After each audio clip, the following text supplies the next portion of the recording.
Sorry guys, I'm watching Wendy Williams. Alright, I'm here for the review of that Sectionals episode, and I'm excited to do this. Let me warn you right now that this review is going to be filled with world's most unpopular opinions about everything, because I just can't follow the crowd. I loved everything that everybody did, so let's jump right into it. Alright, so let's start it off with Mr. Shoes wanting to let the other kids in the Glee Club shine. A plus, A plus. I'm so with that, you guys. And that's an unpopular opinion number one, because nobody wanted that. I wanted that so bad. It's about time. I'm so glad to see other members of the Glee Club hit the forefront than the ones you expect. Than the Rachels and the Finns and the Mercedes.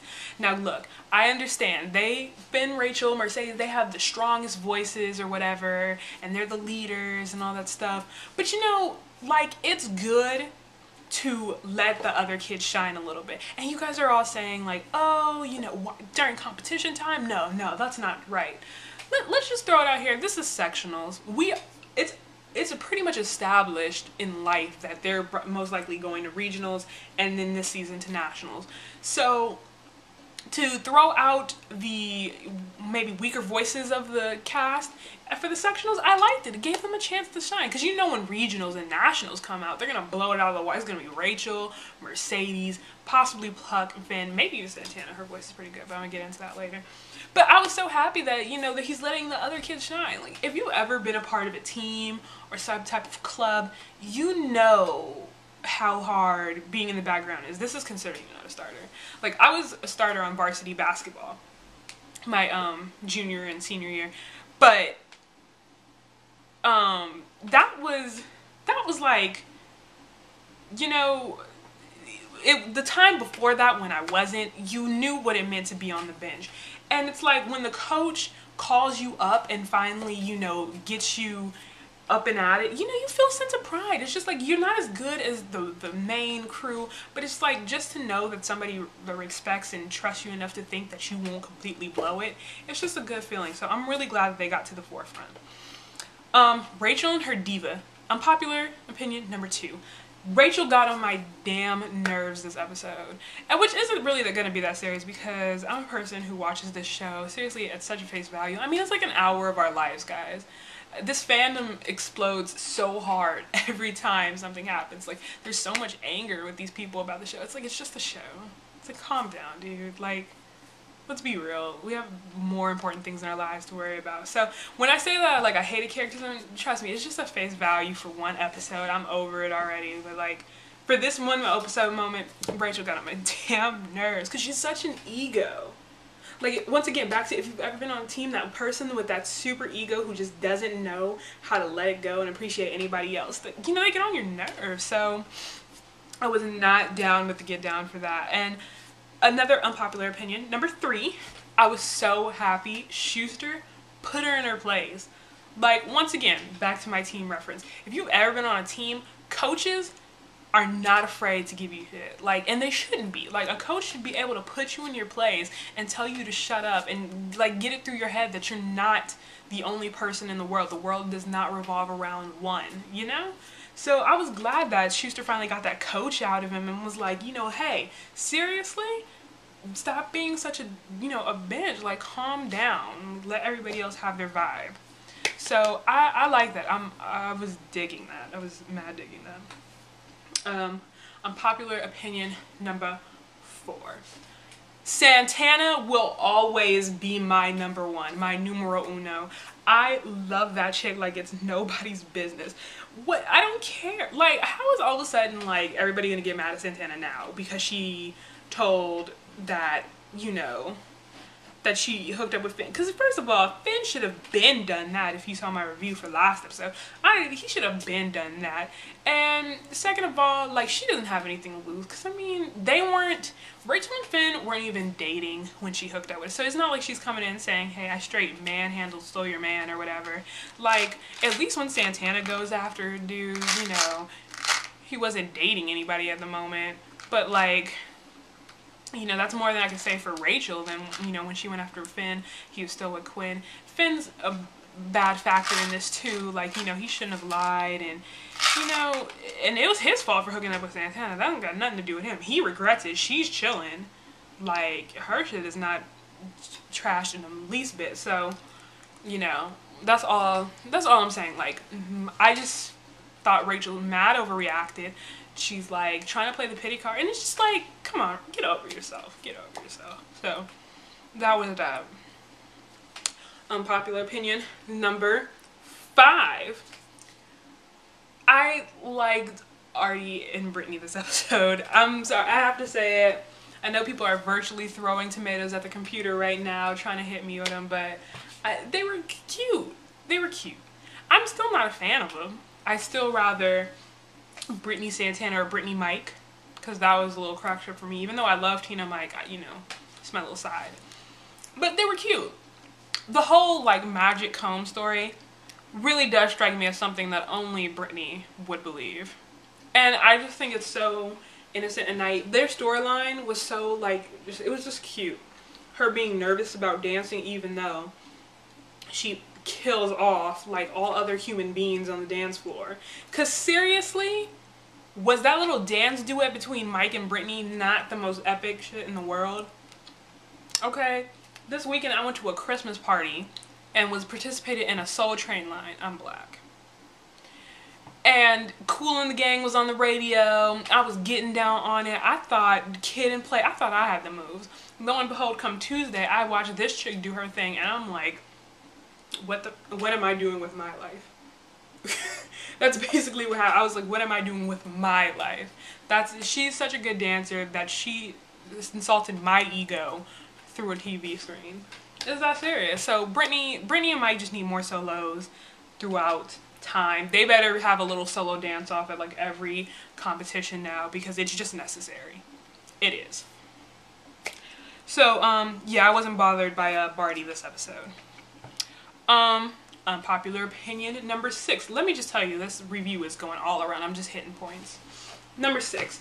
I love Sam and Gwen. They're cute. They're cute. They're hella cute. And Quinn's happy. Why is this such a problem for people?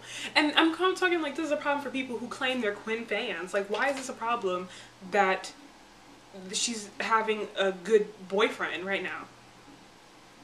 I don't get it. Like, I don't get what Sam has done to garner so much hate. Like, he's not the most interesting character in the world, but I mean, I didn't think every character had to have a drama-filled existence just to be. You know, they need an extra member of the club. He's filling space. He's being Quinn's boyfriend. It's cute. I don't know. I'm digging it. I also dug Time of My Life, which might be unpopular opinion number 7. Like, I thought it sounded good. I mean, it wasn't the best duet in the history of Glee by a long shot, but I mean, I didn't think they sounded that bad. I mean, I've heard comments about people wanting to cut their ears off, and I mean, you guys are getting a little dramatic now. I didn't think it was that serious. I didn't think it was that bad. I liked it. I thought they were cute. They recreated the whole little Rachel Finn thingy. It was very cute. It was cute. And I thoroughly enjoyed it. Okay. So, that's on that. Valerie, this is a popular opinion. Valerie was destroyed. Naya knocked that shit out of the park. It was so good. It was amazing, and I'm just on it. I'm just on it. Naya, solo more often. You know what you're doing. You know what you're doing. What else happened? Let's talk about Kurt and the Warblers a little bit. Unpopular opinion number 8.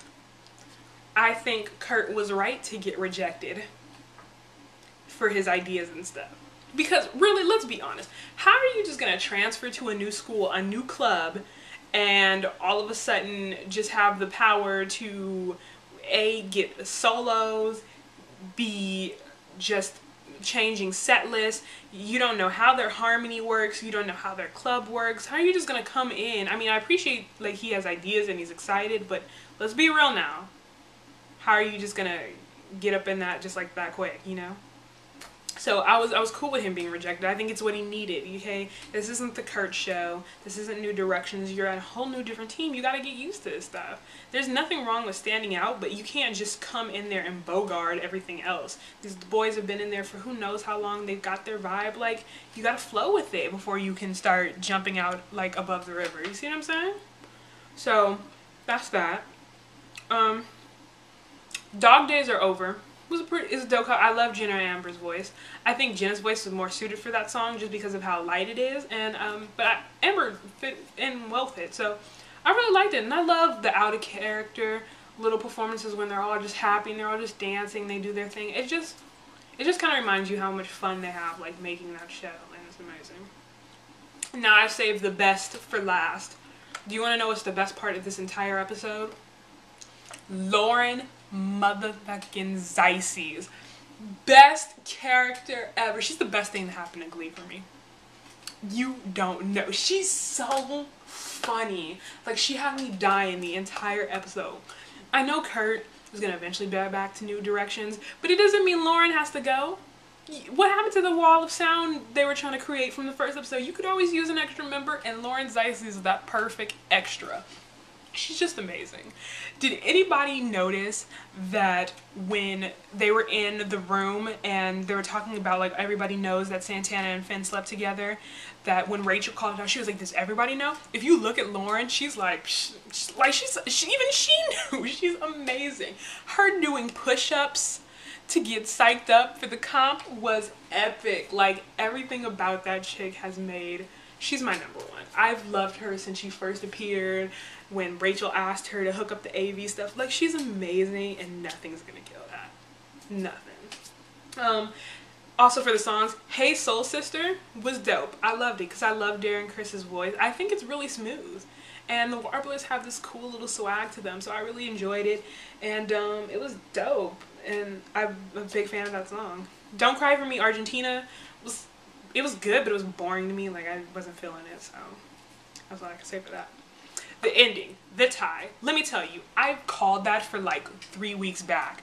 Swear to God, swear. I called that like 3 weeks back. Like, I was just in my room one day and I was just thinking, I really like the Warblers. I was like, I wonder how awesome would that be, like, if they tied, and then for regionals it would be like Warblers versus Vocal Adrenaline versus New Directions. I'd be like, that'd be some shit. What do you know? They heard me. They know. They be listening. So I was highly happy that that happened, because I was like, I called it. Like, I was on my edge for that.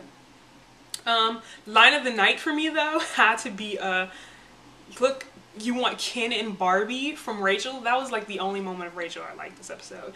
That and her and Kurt's friendship. They're cute. Divas being cute. But the Ken and Barbie line killed me, because that's what they are. But I just have one little problem with that. Cord is not Ken. Because if anybody remembers, like, the Ken, the original Ken, I think it was, had, like, he was a brunette, and he had the kind of, like, the Blaine dapper look to him, where it was, like, parted, like, very 1950s, very Don Draper, okay? Quinn is Barbie, but like, the Cord looking Ken didn't come in until we got to the Malibu series, and it was that other doll, and it was the first time any of us started realizing Barbie was a slut, and you're like, who the heck is this? This is not Ken. And that's when Ken ran off to be with the brunette, whose name we also do not remember. So we're gonna need to find the name of that Ken doll, and then we can establish him and Barbie in a relationship. But Cord is like that Ken 2.0. He's not the original. Not the original Ken. I just thought I'd throw that out there because I really was thinking about that for a while. But next week's episode looks dope. I'm excited for it. Like I am for every Glee episode. So I'm just saying, like, people take this show a little too seriously sometimes, and it makes me laugh because it's like, it's just an hour. It's just an hour out of our lives. Like, calm down. Also, Mark Salling just tweeted to Finchel fans, like, God forbid have some Puckleberry for a couple of days. Hilarious. I know people think he's a douche. I just think he's amazing. That was hilarious. Alright, I'll catch you guys later. Peace.